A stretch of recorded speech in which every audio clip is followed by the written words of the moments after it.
ஒரு விஷயத்தையும் பார்த்துட்டு இருக்கோம். பொதுவாக ஜென்ரலாக ஜாதகம், தசா புத்தி, பெயர்ச்சிகள், மாச பலன்கள் இது மாதிரி நிறையா நீங்கள் பார்ப்பீங்க. இப்போ ஒவ்வொருத்தருக்கும் அவங்க தொழில் எப்படி இருக்கும், தொழிலுக்கு அது என்னென்ன பார்க்கணும், இந்த மாதிரியான விஷயங்களை நம்ம புரிஞ்சுக்கிறதுக்காக தான் இந்த பதிவு.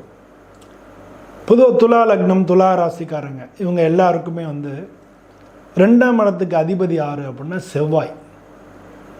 துலாத்துக்கு 2க்கு அதிபதி செவ்வாய். ஆனால் தனாதிபதியே உங்களுக்கு பாதகாதிபதியாகவும் வராரு, அஷ்டமாதிபதியாகவும் வராரு.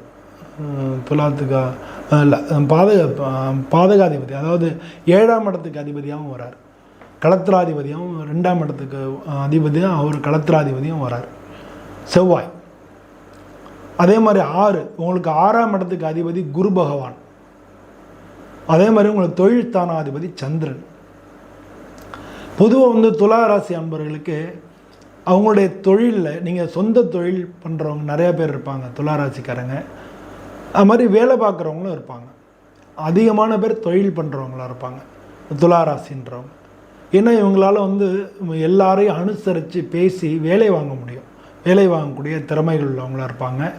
எதையும் ஆலோசனை பண்ணி கரெக்டாக எடை பார்த்து செய்யக்கூடியவங்களாக இருப்பாங்க. ஆனால் இப்போ கொஞ்ச காலமாக அவங்களுக்கு கொஞ்சம் கஷ்ட காலம் ஓடின்னு இருக்கு. இப்போ ப்ரெசன்ட் சுச்சுவேஷனில் துளாராசிக்கும் தொழில் மாற்றங்கள், தொழிலில் ஒரு ஸ்டாகரிங் இருக்குது. இதெல்லாம் சரியாக போயிடும், கவலைப்பட வேணாம். தொழிலில் நிச்சயமாக நீங்கள் நல்லா வருவீங்க. இது ஜென்ரலாக துளாராசிக்கு இயல்பாக ஏற்படக்கூடியது. என்ன அப்படின்னா 10ஆம் இடத்துக்கு அதிபதி சந்திரன் இருக்கிறதுனாலையும் 6ஆம் இடத்துக்கு அதிபதி குரு. பொதுவாக துளாராசிக்கு மற்றவங்களுக்கு கன்சல்டண்ட்டாக இருக்கிறவங்க பல பேர் துளாராசியில் இருப்பாங்க. கன்சல்டன்சிஸ் வச்சுருக்காங்க இல்லையா, அதில் பல பேர் துளாராசியாக இருக்கிறத நம்ம பார்க்க முடியும். அதே மாதிரி சொந்த தொழில், சின்ன சின்ன என்டர்பிரைனர்ஸ்ன்னு சொல்கிறாங்க இல்லையா, அந்த என்டர்பிரைனர்ஸ் நிறையா பேர் துளாராசியாக இருப்பாங்க. அதே மாதிரி பூமி, இடம், நிலம், வாகனங்கள், நீர் சம்பந்தப்பட்ட பொருட்கள் விற்கிறது, இந்த மாதிரியான விஷயங்கள் எல்லாத்துலேயும் துளாராசிக்காரங்க இருப்பாங்க. உணவுத்துறை சம்மந்தப்பட்டதில் இருப்பாங்க, ஃபிஷரிஸில் இருப்பாங்க. இதெல்லாம் துளாராசிக்கு உள்ள தொழில்களாக இருக்குது. ஆனால் இவங்களுக்கு இவங்க லைஃப்பில் 2ஆம் இடத்துக்கு அதிபதி தான் இவங்களுக்கு 7, 8, 9, ஆமாம் 9ஆம் இடத்துக்கு அதிபதி ஆகிறதுனால 7ஆம் இடத்துக்கு அதிபதி ஆகிறதுனால செவ்வாய் 2க்கும் 7க்கும் களத்திராதிபதியும் வர்றதுனால இவங்களுக்கு பொதுவாக இவங்க சம்பாதிக்கிறது எல்லாம் குடும்பத்துக்கே செலவு பண்ணுறதுக்கு சரியாக இருக்கும். குடும்பத்துக்கு சேர்ப்பாங்க, நிறையா குடும்பத்து மேலே பிரியமாக இருப்பாங்க, குடும்பத்துக்காக செலவு பண்ணுவாங்க. இல்லாட்டினா குடும்பத்தினுடைய தேவைகள் மிக அதிகமாக இருக்கும்.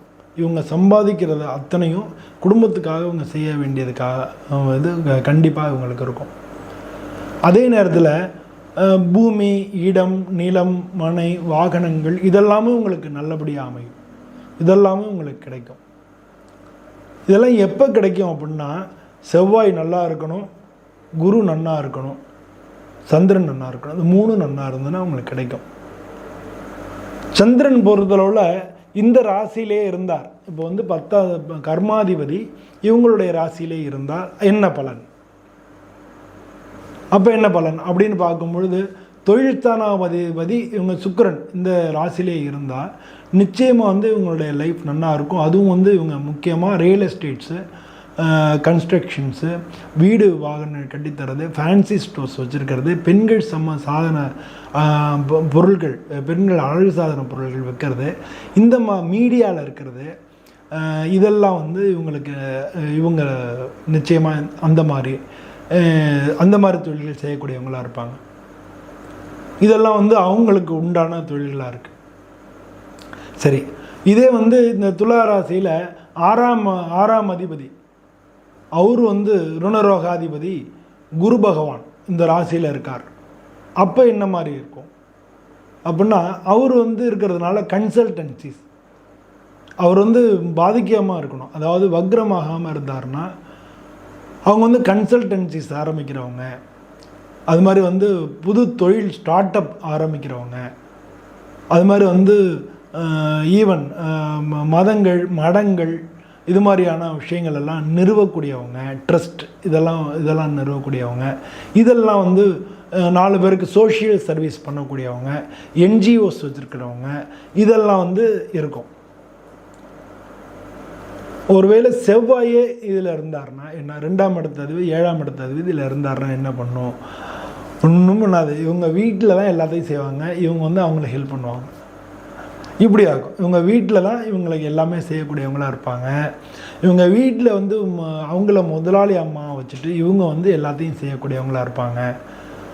இந்த மாதிரி வந்து விஷயங்களை நம்ம புரிஞ்சுக்கணும். சரி, இப்போ வந்து செவ்வாயும் கேதுவும் சேர்ந்துருந்ததுன்னா, இப்போ செவ்வாய் வந்து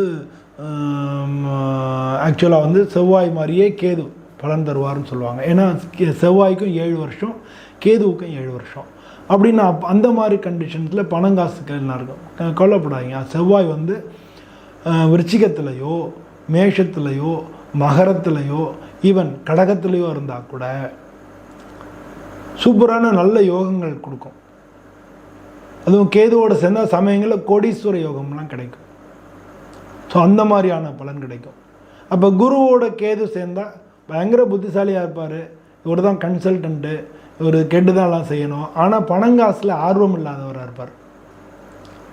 நான் காசுக்காக செய்யலைன்னு சொல்லுவாங்க இல்லையா, அது மாதிரி பணங்காசுக்காக செய்யக்கூடியவங்களாக இருக்க மாட்டாங்க. சோஷியல் சர்வீஸ் ட்ரஸ்டீஸு அந்த மாதிரியெல்லாம் அவங்க இருக்கிறதுக்கான வாய்ப்புகள் மிக மிக அதிகம். சரி, அப்போ சந்திரனோட கேது சேர்ந்தால் அதிகமாக பயப்படுவாங்க, அதிகமாக பிரச்சனை பண்ணுவாங்க. பல சந்தர்ப்பங்களில் வந்து இவங்க வந்து நல்ல அப்ஸ் அண்ட் டவுன்ஸை சந்திப்பாங்க. நல்லா இருக்காமல் இருக்கும், திரும்ப இறங்கிடும், திரும்ப நல்லா இருக்காமல் திரும்ப இறங்கிடும். இது மாதிரி பல சந்தர்ப்பங்களை அவங்க சந்திக்கக்கூடியவங்களாக இருப்பாங்க. ஸோ இது மாதிரி ஒவ்வொரு கிரகமும் அவங்கவுங்களுடைய ஜாதகத்தில் எந்த மாதிரியான அமைப்புகள் இருக்கு. இதில் வந்து இன்னொன்று என்னென்னா, செவ்வாய் திசையோ உங்களுக்கு 6ஆம் இடத்து அதிபதி குரு தசையோ இல்லை வந்து 10ஆம் இடத்து சந்திர தசையோ நடந்ததுன்னா சூப்பராக இருக்கும். இந்த தொழில் ரீதியான வளர்ச்சிகள், தொழிலில் மாற்றங்கள், தொழிலில் வந்து திடீர்னு வேறு ஒரு தொழில் புது தொழில் ஆரம்பிக்கிறது, இது மாதிரிலாம் பண்ணி அவங்க நல்லபடியாக முன்னுக்கு வந்துடுவாங்க. அதனால் இந்த மாதிரி வந்து அவங்கவுங்களுடைய இயல்பான ஜாதகங்கள் எப்படி இருக்குன்னு பார்க்கணும். இதெல்லாம் திரிகோணம்னு பேர். 2, 6, 10 இது வந்து திரிகோணம்னு எல்லாம் 120 டிகிரியில் இருக்கும். 2லேருந்து 120 டிகிரி 6ஆம் இடம் இருக்கும், 6லேருந்து 10 வந்து 120 டிகிரி இருக்கும். அதே மாதிரி தான் 1, 5, 9 இதுக்கும் வந்து ஒரு லிங்க் இருக்கணும். இதுக்கு 1, 5, 9க்கு லிங்க் இருந்ததுன்னா நிச்சயமாக 100% அவங்க வந்து பெரிய லெவலில் வருவாங்க. எவ்வளோ கீழே போனாலும் சரி, எவ்வளோ கஷ்டப்பட்டாலும் சரி, நிச்சயம் அவங்க பெரிய ஆளாக வந்துடுவாங்க அப்படின்றது உறுதி. துளாராசி அன்பர்கள் அனைவருக்கும் எனது பணிவான வணக்கங்கள்.